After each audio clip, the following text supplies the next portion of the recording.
Hello everyone, আসসালামু আলাইকুম। চলে আসলাম নতুন একটা দিনে, নতুন সকালে। তো আসলে আজকে সকালটা ওয়েদারটা খুবই আলহামদুলিল্লাহ ভালো। তো কোনো বৃষ্টি নাই, আবার এদিকে ঠান্ডা ঠান্ডা হালকা হালকা রোদ্দুর উঠেছে। তো রোদ্দুর উঠতেছে, আবার হচ্ছে হয়ে আবার মানে রোদ্দুর তাপ কমেও যাচ্ছে, এরকম একটা ওয়েদার। তো খুবই ভালো লাগছে, আকাশটা অনেক পরিষ্কার। জানি না বিকালবেলার দিকে বৃষ্টি হবে কিনা, বুঝতে পারছি না।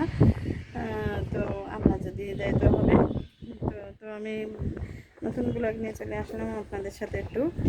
তো চলুন আজকে আপনাদের সাথে একটু কি শেয়ার করবো, দেখাবো।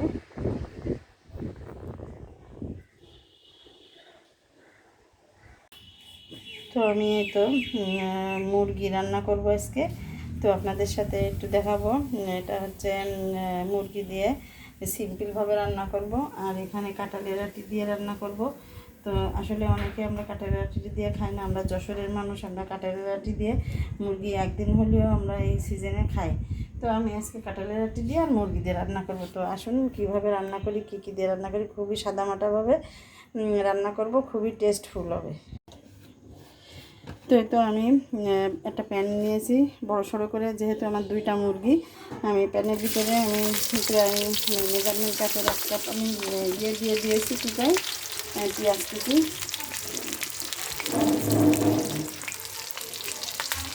পেঁয়াজ কুচি দিয়ে দিয়েছি।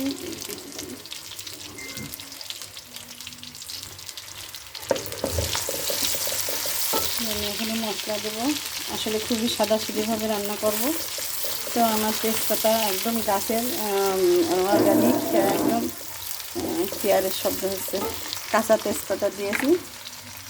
তো পেঁয়াজটা একটু নরম হলে আমি অন্যান্য মশলা অ্যাড করে দেবো, যেগুলো পাউডার মশলা আছে। তারপরে রসুন, আদা রসুন পেস্ট করা আছে, তো ওইগুলো একটু দিয়ে দেবো। সাথে দিয়ে দিলাম 2-3 ইঞ্চি পরিমাণে দুটো হচ্ছে দালচিনি। সেই তো দালচিনি দিয়ে দিয়েছি। আর এখানে আমি দিয়ে দেবো কিছু রসুন পেস্ট, যেহেতু দুইটা, একটু বেশ উঁচু উঁচু করে টেবিল চামচের 4 চামচের উঁচু উঁচু করে 2 চামচ দিয়ে দিলাম। তারপরে একটু আদা বাটা দিয়ে দেবো।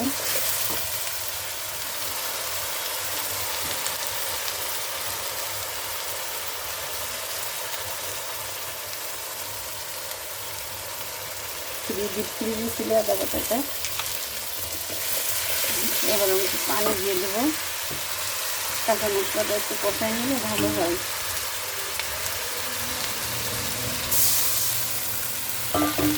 আজান দিচ্ছে, আমার রান্নাটা একটু দেরি হয়ে গেছে, সব কিছু হয়ে গেছে অবশ্য।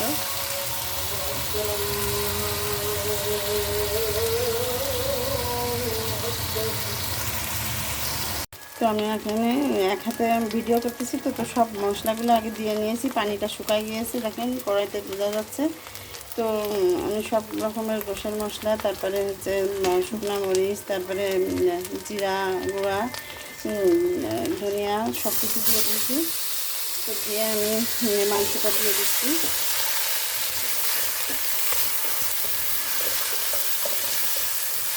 তো আসলে ভিডিও করতে গেলে অনেক কষ্ট হয়, এক হাতে রান্নার ভিডিওটা অনেক কষ্ট হয়। তারপরেও করে যাচ্ছি। আপনাদের মন জয় করতে পারলে আপনারা আমার আমার ভিডিওগুলো সাবস্ক্রাইব করবেন। তো এ পর্যায়ে আমি লবণ দিয়ে দেবো একটু, আর হলুদটা একটু পরে দেবো। তো এই তো যেহেতু দুইটা মুরগি, এই জন্য আমি একটু সেই পরিমাণ মতো দিয়েছি, আন্দাজ মতো। তারপরে যদি পরে লাগে তারপরে একটু দিয়ে দেওয়া যাবে। লবণটা সবসময় একটু অল্প দেওয়াই ভালো। আর এই পর্যায়ে আমি কাঁঠালের আটিগুলো দিয়ে দিচ্ছি।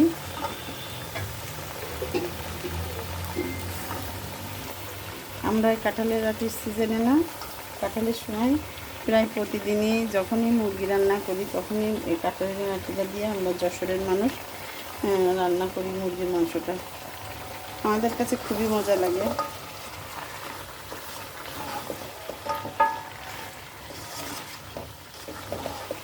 তবে এটা ভালোভাবে মশলার সাথে মাংসের সাথে মানে তেলে মশলায় সব কিছু দিয়ে মাংসটা ভালোভাবে মাখিয়ে নিয়ে একটু ঢাকা দিয়ে রাখবো। আমি হলুদটা পরে দিব। মুরগির মাংসে সাধারণত হলুদটা পরে দেওয়াই পড়ে আমার।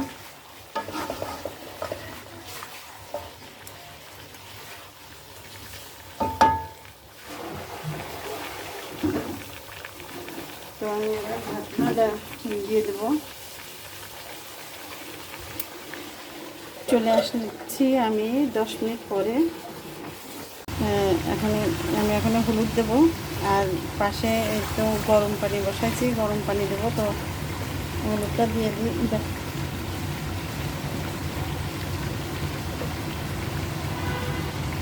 মুরগির মাংস একটু কম হলুদ দিতে হয়।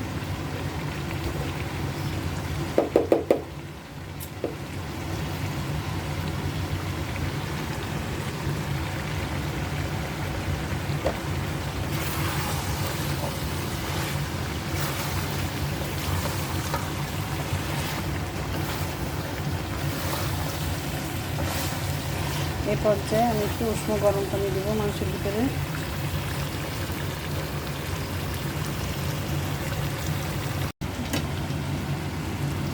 তো এটা হচ্ছে উষ্ণ গরম পানি দিচ্ছি। আসলে তরকারির ভিতরে বা মাংসের ভিতরে একটু গরম পানি, হালকা গরম পানি দিলে রান্নাটা সুন্দর হয়, তো ভালোও লাগে।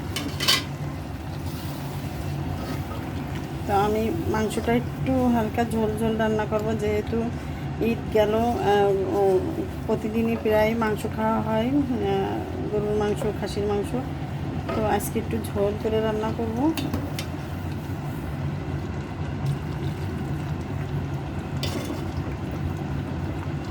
আমি কিন্তু মুরগির মাংসে পানি দিই নাই, এই একই মাংসে পানি হচ্ছে সিদ্ধ হবে, আবার ঝোলটাও রাখবো।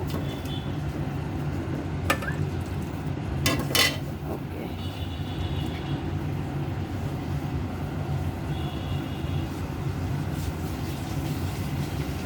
এই পর্যায়ে আমি এখন একটু দিয়ে দেবো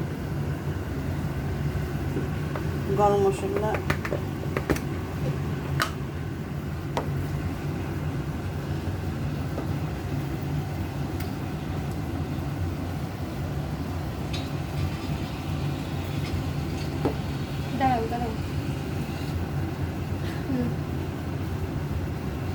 গরম মশলা পাউডারটা দিয়ে দেব।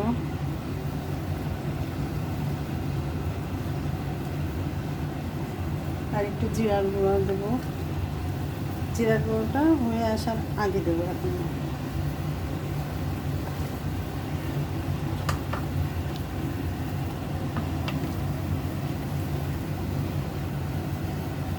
তো আবার ঢাকা দিয়ে আমি ঝোলটা আর একটু কম হলে তারপরে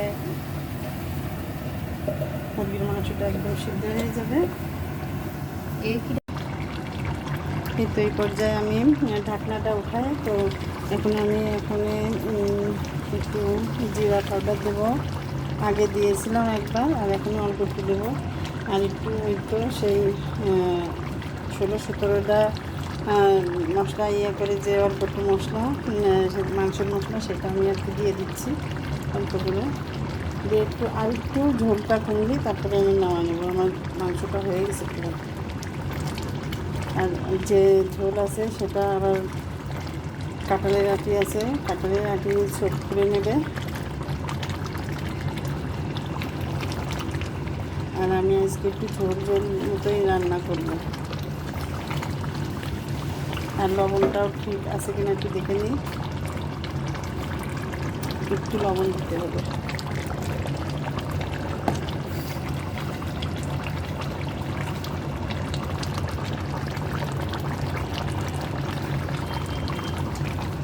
সামান্য একটু লবণ।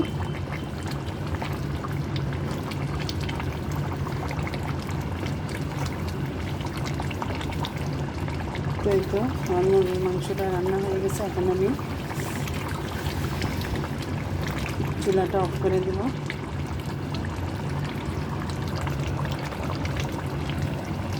এটা হচ্ছে চিকেন কারি, চিকেন ঝোল যাকে বলে।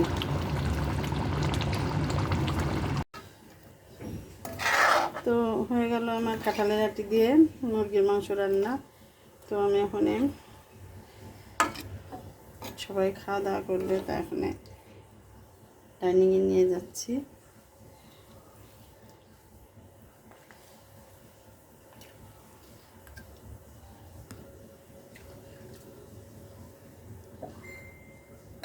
তো কেমন হয়েছে আমার কাঁঠালের আটি দিয়ে মুরগির মাংস রান্না? যদি ভালো হয়ে থাকে তাহলে বন্ধুদের মাঝে লাইক, কমেন্ট আর সাবস্ক্রাইব করে দেবেন। ইচ্ছা আছে অনেক দূর যাওয়ার, তো আপনাদের ভালোবাসা না পেলে আমি যেতে পারবো না। তো সবাই ভালো থাকবেন, সুস্থ থাকবেন।